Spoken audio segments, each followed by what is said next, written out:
Halo, Assalamualaikum warahmatullahi wabarakatuh. Jumpa lagi dengan saya Freddy Sudaryanto di channel YouTube Freddy Sudaryanto. Baik, hari ini saya coba dan tetap membahas kasus Subang. Kenapa selalu di pagi hari? Karena di pagi hari ini memang buat saya ada kenikmatan khusus, yaitu memang saya setiap hari dari zaman SMP dulu sampai sekarang memang selalu bangun jam 3 dan terus mandi. Setelah mandi menunggu sholat subuh. Ini pekerjaan yang saya lakukan tiap hari. Jadi ada kenikmatan kalau pagi-pagi langsung kita upload saja. Nah,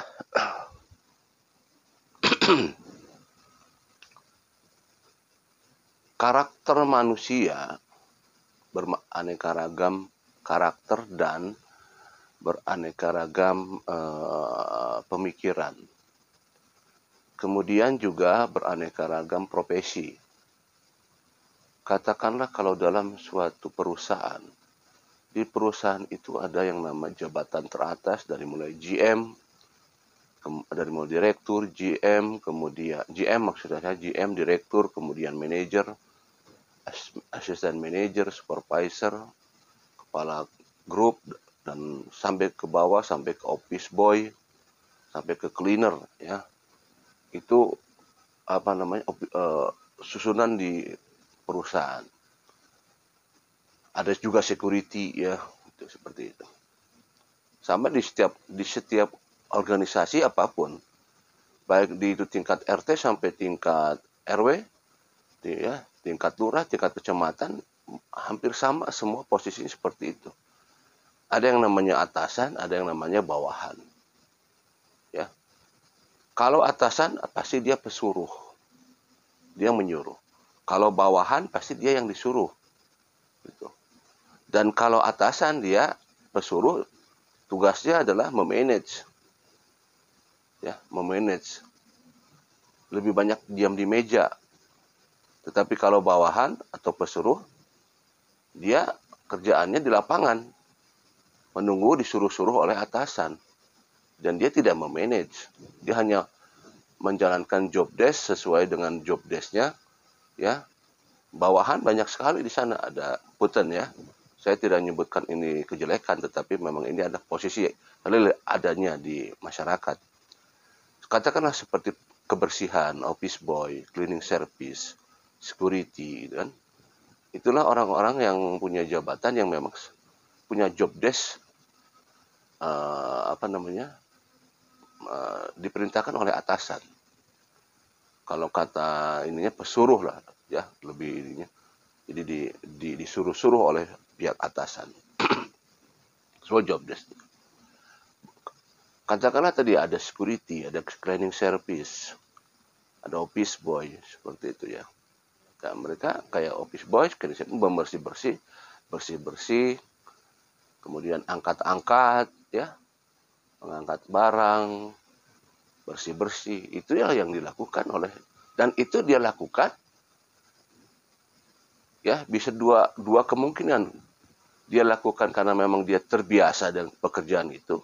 Karena kalau orang tidak terbiasa, akan susah untuk melakukan itu. Kemudian, atau akibat daripada keterpaksaan. Bisa saja dia terpaksa melakukan itu karena memang dia butuh. Ya, kalau disebut orang bahasa sekarang itu bakatku butuh, katanya gitu, ya.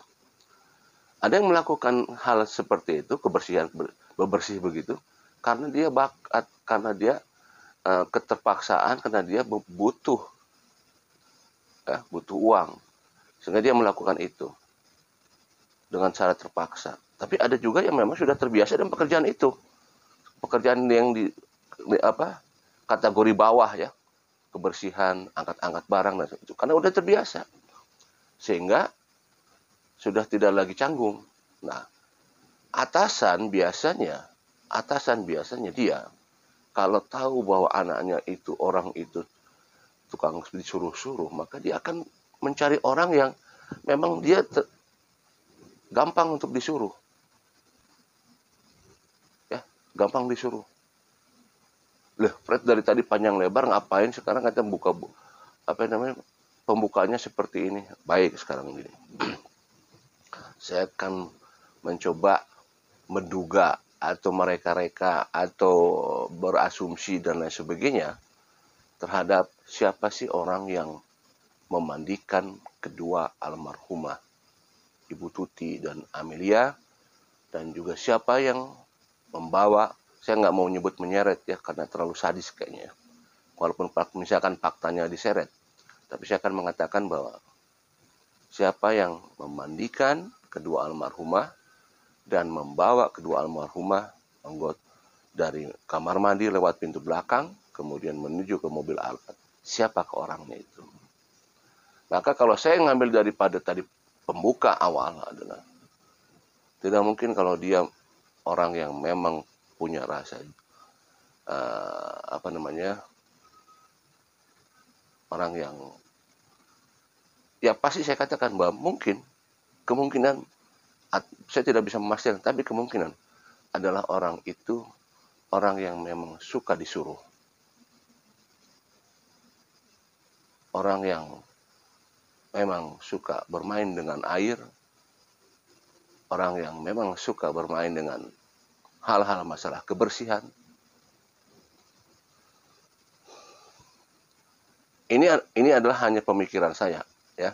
Saya hanya berasumsi saja seperti itu, bahwa orang yang melakukan memandikan kedua almarhumah, membawa dan memasukkan kepada mobil Alphard, saya hanya menduga orang yang punya karakter tidak punya rasa jijik, orang yang memang suka dengan melakukan suatu kebersihan, dan orang yang memang suka disuruh-suruh.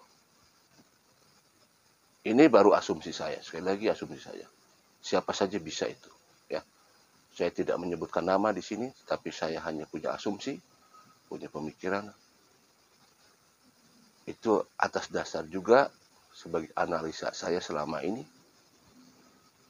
Setelah saya banyak mencari info, berkomunikasi, karena pada saat berkomunikasi, ya, kadang manusia suka keceletot gitu. Ya, kadang manusia suka keceletot pada saat bicara. Ya, kadang dari keceletot itu kalau kita mendengar bisa kita nyari kesimpulan nantinya.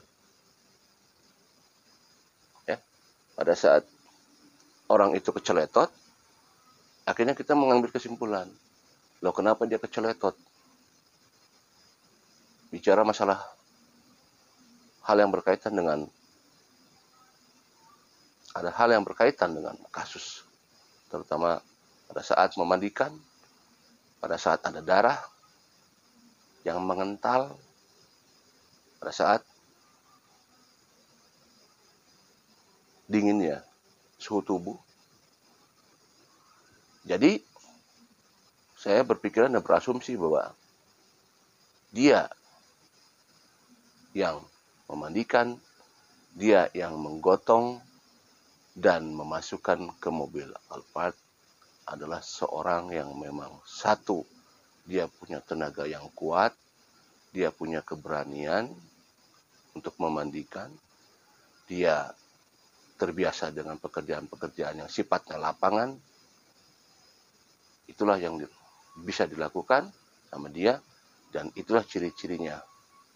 Sekali lagi, ini adalah hanya dugaan, asumsi, ya, dan bisa benar, tapi bisa juga 100% salah. Karena saya berpikirnya apa?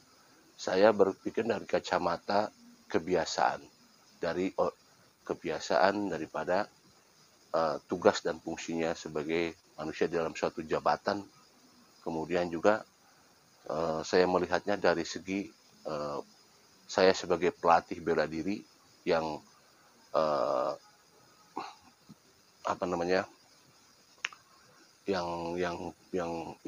yang melihatnya dari kekuatan orang yang bisa mengangkat kedua jenazah adalah bukan sembarangan orang, dalam artian pasti dia mempunyai tenaga yang kuat.